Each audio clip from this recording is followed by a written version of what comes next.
Welcome to the Beauty Inspires Beauty podcast, where I've made it my mission to help beauty professionals, creative, and independent entrepreneurs like you find the tools, inspiration, and motivation to unlock the abundant life you know you are meant to be living.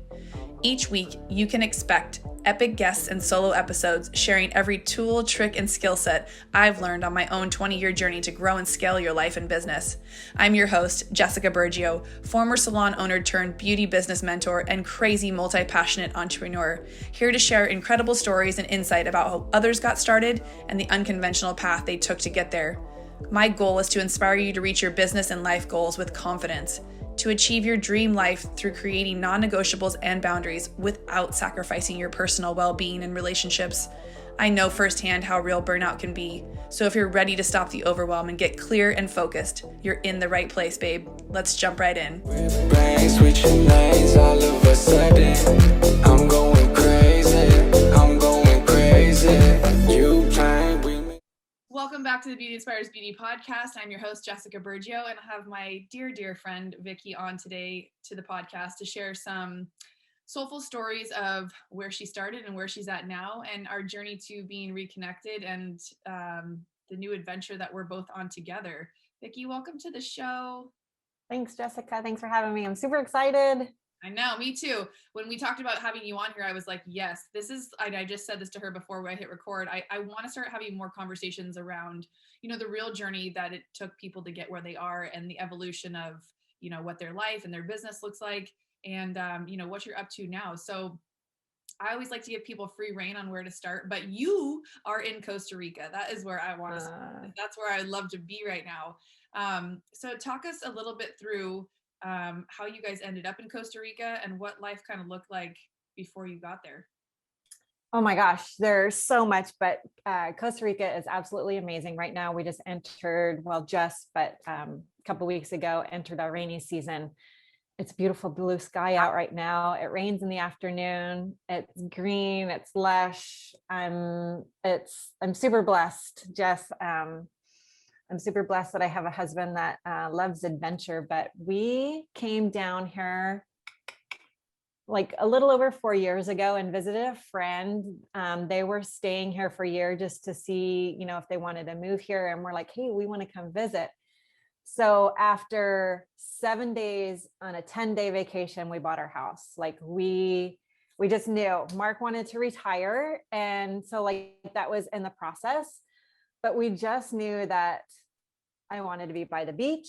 I wanted to be, I don't want to say remote, but we're more, we're not in the big city. There's certainly a big city in Costa Rica, but it's just so peaceful and it's so quiet. We walk to the beach and take our dog and go explore the jungle, which is sometimes a little frightening, but all those creatures out there. Oh my God. But it's just life is so simple, and the locals, they're so gracious and they just want to help you and they're so happy. And it truly is, they have what's called pura vida, and it means the simple life, pure life, and they truly have it.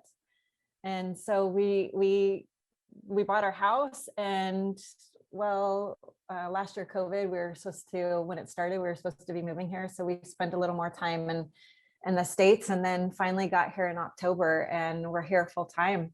Wow. Yeah, it's super awesome. Okay. So let's have our guests get to know you a little bit better. Where did you grow up? My parents, they were divorced when I was 5 years old. So half my time was in North Idaho. The other half was in Florida. I was born in Florida, South Florida, and my heart and soul is by the ocean at the beach, kind of like you. I feel so much energy and power and magnetism at the ocean that on it, in it, by it, it has to be where my soul draws to. So grew up in those two places, and actually did a lot in North Idaho. That's where I spent the majority of my time. And through family dynamics, just wasn't my calling to be there. But I spent a lot of time just as an adult, just people pleasing, not knowing that I'm enough. And just like going down that, like stuck, just stuck. And like we had this this powerful breath work the other night on pride, and I shared a little bit with the group on pride, but I've had some pretty freaking amazing experiences in my life as far as accomplishments that I've done that I don't give myself credit for, because I always feel like I'm not enough, I'm not enough, I'm not enough. But in reality, I worked my ass off to earn those. And like you in the fitness industry, like I was a personal trainer for 20 years, a CrossFit coach, a run coach, a triathlon coach. And in that, I dove headfirst into accomplishments. I did 6 Ironmans, including the World Championship. I did many marathons, including Boston Marathon. So those are super huge accomplishments that I've done that I've never given myself the ability to have pride for those, because I didn't want to feel bigger than I looked, or bigger than I should be, right? But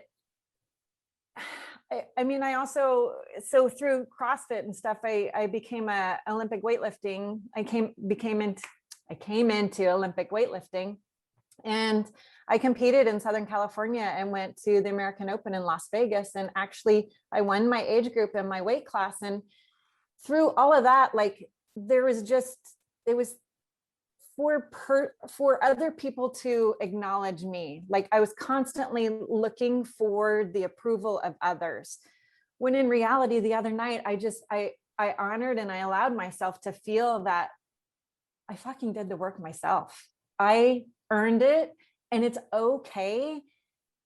It's okay to acknowledge that. And to be proud and that of those accomplishments. Yeah, that I'm worthy of that pride. So that was a huge breakthrough for me the other night. So working through that was a lot.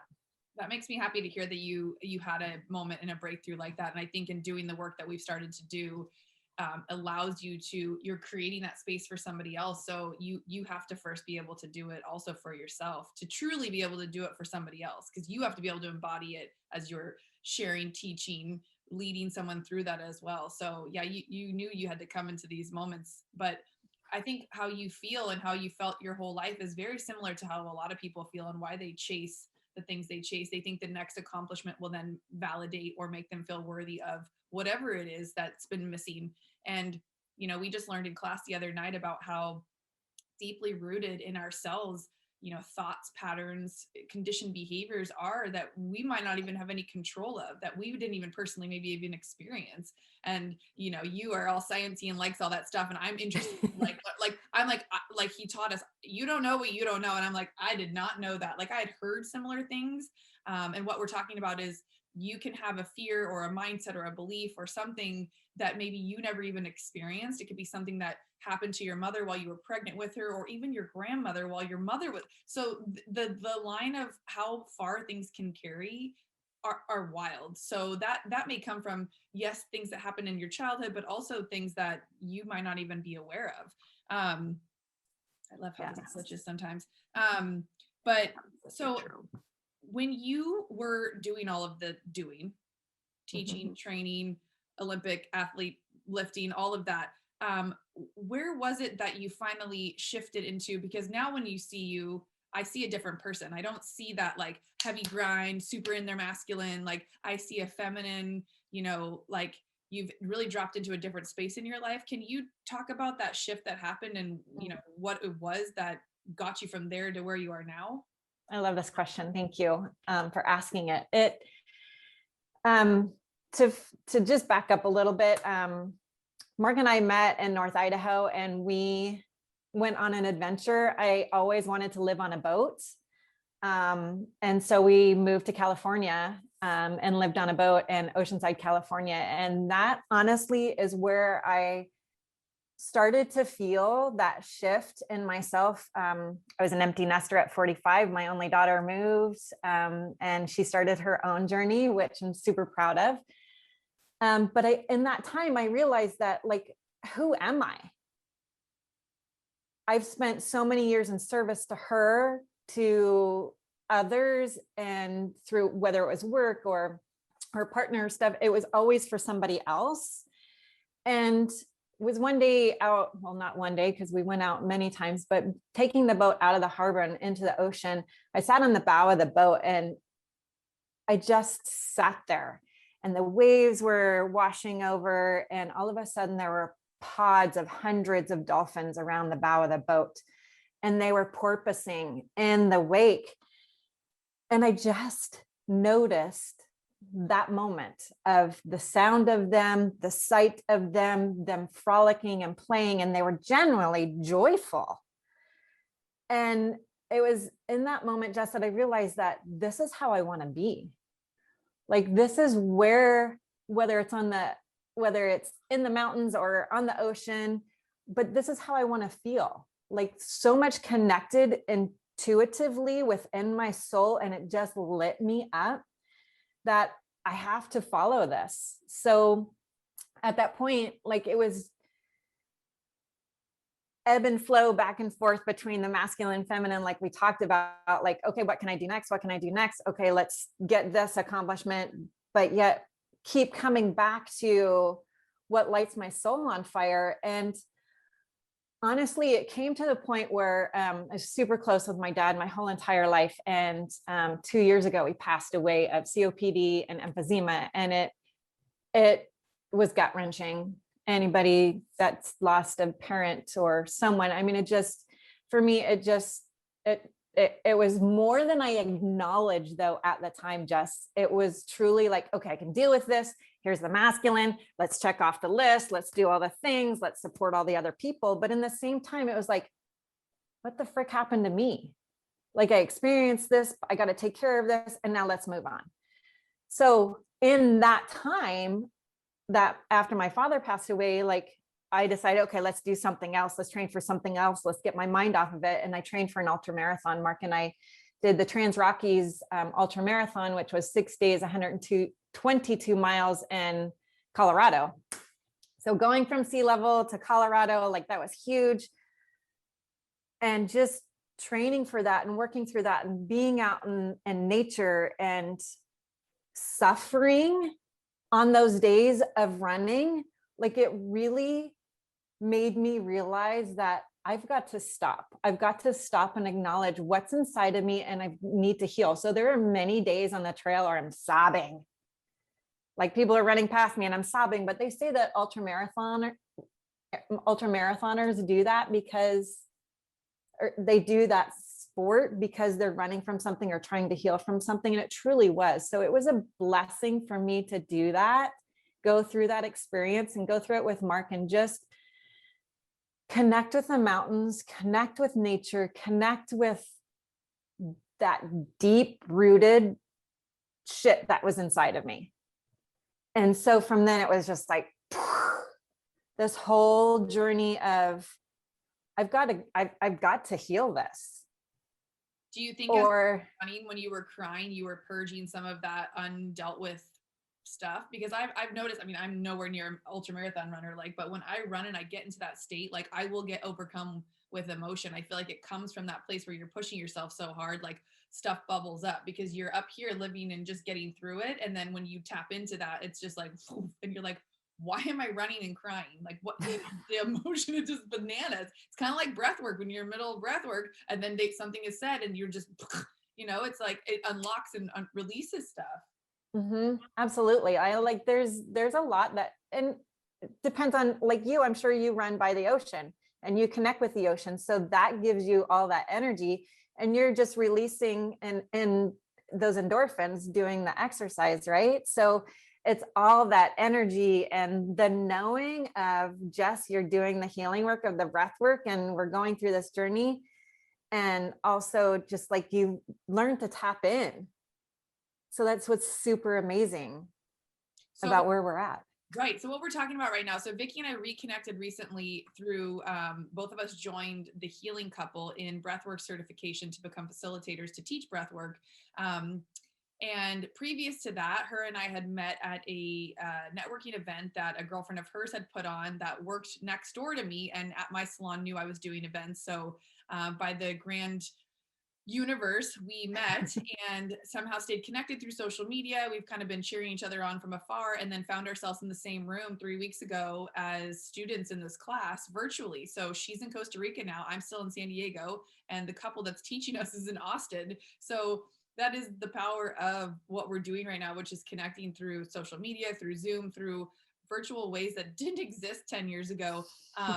So it's such a blessing, but just so people kind of know what we were talking about. And when we refer to breath work, that's a whole nother thing that we could dive into. But so you're having this emotional experience, you're doing this thing in Colorado after your father's passed away. And you know, after that boat experience, that this is just something that your soul is craving. And so what does that look like? Because I feel like a lot of people probably have moments where they feel deeply connected and they know they need to change, and they know there's more and there's something that's missing, or they're seeking, or they're doing to cover up. How did you had that realization? How did you then decide, what are you going to do about it? Honestly, Jess, I went to a breathwork session at Sojourn in San Diego, and I'm like, okay, so I'm stepping out of my box. I'm getting out of my comfort zone. I love yoga. I love this space. It's a safe space at Sojourn. I'm going to try this breathwork. I don't know what it is. So that was your first time? Let's check it out. First time. Okay. First time, went in on a Sunday evening, and oddly, it was a full moon, and it rocked my world like nothing else. I felt, like you said, so many emotions: the laughing, the crying, the stuckness, the tingling, so much release and so much energy after that 30 minutes. Well, it was an hour, but after that 30 minutes of breathing hard, that when I came out and drove home across the bridge to Coronado and saw that full moon, like my soul lit up. I'm like, this, through talk therapy, I've never felt this. Through getting drunk, I've never felt any of this. Through, like, I mean, this is such a natural high that we can give ourselves to heal and to release, that the combination of talking to someone through therapy and getting rid of what emotionally is stuck within us, like, just changed my world. And so just going back to class over and over, and then we had our shutdown in California, and reaching out to them and going, okay, I'm moving to Costa Rica. I'm not going to be here to do it in person. What can we do? And like, the universe spoke to us, and we all got on Zoom together, right? And so we have this connection now in Zoom. And I spent almost 8 months with the healing couple, one-on-one basis, working through what was stuck, and them creating that powerful, safe container space of trust and cheerleading. I mean, I don't know how else to put it. Like, there was so much encouragement from those two to work through all that stuff that has been stuck through like generations or through childhood, whatever, that I can't not do it. I mean, to embody it and to live it, and to live here in Costa Rica and know that there's so much energy through all of this combined, and community to encourage each other, that it's something that lights my soul on fire, and it's my purpose. I truly believe that. I love that. Oh my gosh. So are you practicing doing any of that while you're there now? Or what are you doing? What's your day-to-day look like? So now my day-to-day is through sitting at waterfalls, understanding, sitting at a yoga shala on the beach, sitting there in meditation. I'm like, if I can feel this freaking good, how come I can't help other women feel this amazing? So I have created a retreat for women to come down in November to sit in silence, sit in stillness, to feel the energy that is surrounding from other like-minded women, but also nature, and to lead them through modalities of healing and releasing and finding what lights our soul on fire, because like you're a mama, you know that your first priority is your baby and you put yourself on the back burner. So it's important as we women encourage each other, but also as they leave, like, who are you? Who were you? Who did you want to be before you had children? And so now that your kids are gone, let's dive into that. Let's experience that, and let's honor each other, and let's grow together. Let's get vulnerable. Let's release the shame, the fear, the negativity, and let's grow together. That's so beautiful. Yeah. So the Soul Journey Retreat is going to be November 16th. I wrote it down because it's on the vision board. It starts on the 11th. So 11/11. 11/11. Okay. Will you go a little bit deeper, because I do definitely want people to understand the level of which this retreat's going to be. So can you talk a little bit more about what like the days will look like? If no one's ever visited Costa Rica, that can sound a little overwhelming too. So can you walk us through what that's going to look like? Absolutely. I don't want to give away all the secrets. Of course. But we will be staying on the beach. It's 6 days, 5 nights, staying at a beautiful beach cottages on the beach. And the beach, I think on a busy day, has probably 5 people, maybe a cow or two. So it's very peaceful. It's very solitude, no hustle bustle that we mamas do, females do when we're back at work, right? Or back supporting others. So it's just a place of calmness. We'll wake up in the morning, we'll do some journaling, we'll connect with each other, we'll do some yoga, some breath work. I have a day of going to a waterfall where we'll sit by the waterfall, we'll experience. You can't understand how many different shades of green there are until you come to Costa Rica in the jungle. Like one color has all these shades. It's absolutely incredible. But sit by the waterfall and do a meditation, listen to the sound of the birds, the crickets, the water.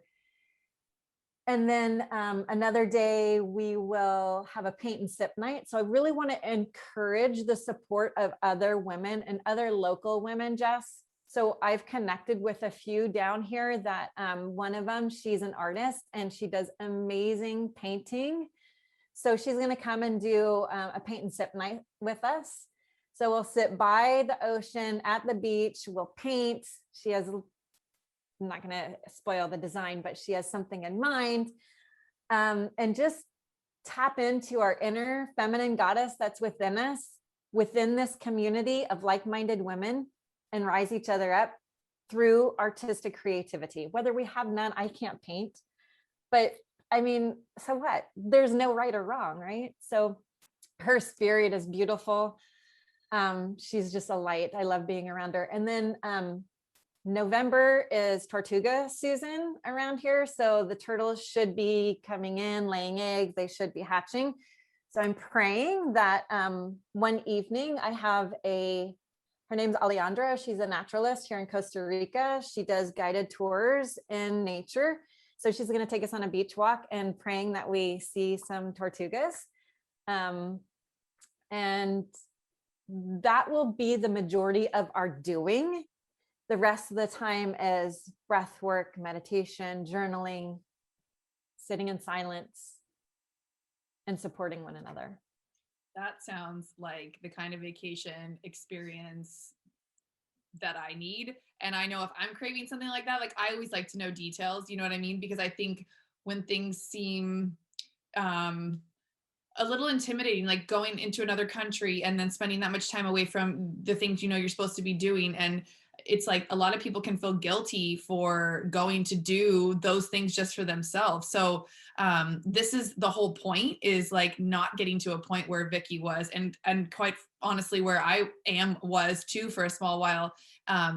When you can put times like this into your life, you can integrate it and then bring that home, so you can flow in and out of the masculine and feminine. Because even you saying, like, I know I still have stuff to work on, because even you saying tapping into our feminine goddess, I'm like, oh, what, I can't do that. Like, because I'm so always in my masculine, and it's very, I already knew that for the most part, but I didn't know how it was like kind of holding me back from experiencing other things.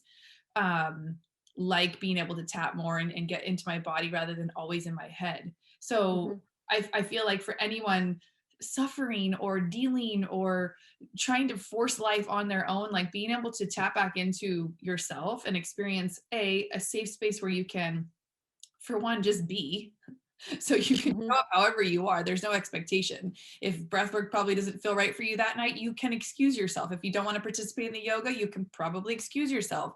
But to be able to go in and just freely be yourself, like I think that's the beautiful thing about you is like the second I'm around you, I'm just like, like you just have that presence where you can, I'm like, she's got it. I'm good. Like, and for someone like me that runs at this speed and this level, like I know there's a lot of levels like of people that aren't quite where I'm at, but you know, to put yourself around other people like you that are creating that magic, I think the work that you're doing is so needed. So I'm excited to get on your list and be there. So becoming a facilitator. So when you took that first class and you continued with your 8 months with them, did you know that you wanted to then teach it as well? Or what made you decide to go from being a student or let's say a client to saying, I need to be able to teach this, to share this experience with other people? It was, it's funny that you asked this because it was Joe Dispenza's meditation. One day I'm sitting here we have this beautiful patio that looks out over the greenness, and I'm doing this meditation, and all of a sudden I have this download, like it sounds so woo woo, and just like for you, I lived in the exact same world, that masculine world, for years and years and years and years, and to let go and come in that feminine and go back and forth, like sitting in that meditation and just allowing what to happen was this incredible download of, again, if I can feel this freaking good, I need to help other women feel this good, because I'm not the only one that felt that way. Like there's tons of people that feel like this, but I want to tap in and I want to help women because I've experienced that service. I'm the empty nest mama that got to a point like, okay, now what I'm going to do? My kid's gone. Now I don't know what to do. So I want to share the journey of the healing and the amazing energy that it gives me with other women. Yeah, so good. And so when they offer the teacher training, I'm like, on board 10 times. I'm going. Yeah. Yeah. They had no choice not to allow me. I've never said yes to something so fast. I was like, I don't even care how much it is. And I was quite honestly, I would have paid double what they were charging us. Because like you said, the space that they hold for us to just like feel safe and the people that they attract, like that, like I hope to then recreate that in my own space someday. So yeah, this is, what a wonderful journey. So you seem like, I didn't know you before, but I feel like, what would you say the difference is between how you operated on a daily level to how you like operate and vibrate at this level now? Awareness. In reality, the other day that we went through those feelings of the anger, the sadness, the fear, I went down into a deep hole. Like it's being aware of and acknowledging what's happening. I just had this conversation with my daughter. She's 25 in Virginia, and she's studying to be a counselor. And we have these amazing connections where understanding that you're going into that place where you don't want to be, because it's reality, it's normal. But once you are aware of it and acknowledge it, it's like, okay, so what do I need today? Placing my hand on my heart and going, okay, what do I need today? I need to go for a walk on the beach. I just need to lay in bed for a few hours, cry, or let my person know that I'm feeling like dog shit and I don't want to go anywhere. And then so those feelings brought up like more stuff I haven't dealt with. And like we're told, like healing isn't linear. Healing goes up and down and up and down. And so like I acknowledged that I was feeling like that. And in the moment, it was hard to wallow in the molasses, but coming out and going, okay, no more in the molasses. Let's get out. What do I know that works? Okay, so I'm going to do some breath work. I'm going to take a walk. I'm going to get grounded in nature. Whatever works. For me, it's those things. For you, it's a run by the ocean. I mean, for somebody else, it's something else, but understanding the tools that we have accessible to tap into those, to go, okay, so I'm journeying up and down, and let's utilize what we've learned. Yeah. That's beautiful. I love that. Yeah. And I imagine we can learn some new tools at your retreat when we're there that we maybe have forgotten or never knew we needed or existed. I love our conversations. Thank you for your time, Vicki. Where can people find you so they can follow you and be inspired? Instagram, Facebook at hotforholistics.com. You can email me, DM me, whatever, and any questions about the retreat or any questions just about breath work. I know we're both available. Awesome. Yeah. Thank you so much, Jess. Of course. I'll talk to you soon.